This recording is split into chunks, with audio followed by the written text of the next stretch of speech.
Malësia madhe vjen në aromë Shkodre, përfaqësuar dinjësisht nga dy personalitete që sjellin traditat e lashta, me detajet interesante të cilat më shumë se shuajnë kureshtjen, tentojnë të ndërgjegjësojnë brezat për mos tjetërsinë të tyre.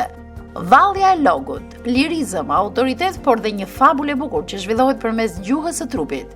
Këtë kërcimin e logut, unë e shiqoj, edhe e shoh preardhjen nga lashtësia. Ndoshta paralel anikosisht me xhubletën, me plisin, me xhamanën e Çakshiri e lek, me veshën kombëtare të malësisë mbi Shkodrës, të Alpeve të Iliriko, Arbëroro, shqiptare, tonat. Dhe pas shpjegimit mjaft interesant që paraqet mjeshtri ardhur nga Tuzi, biseda në studio do të zhvendoset rreth promovimit të librit Xhubleta, pasaporte e identitetit kombëtar, që ngjalli një interes të madh në auditorin e Kuvendit Komunal në Tuzë.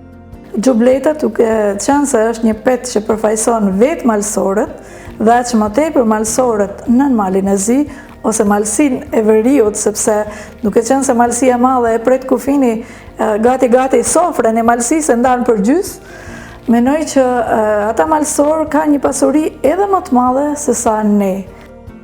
Mësoni më shumë duke na ndjekur të premten datë 12 dhjetor 2025 ora 21 në emisionin Aromë Shkodre të TV1 Channel.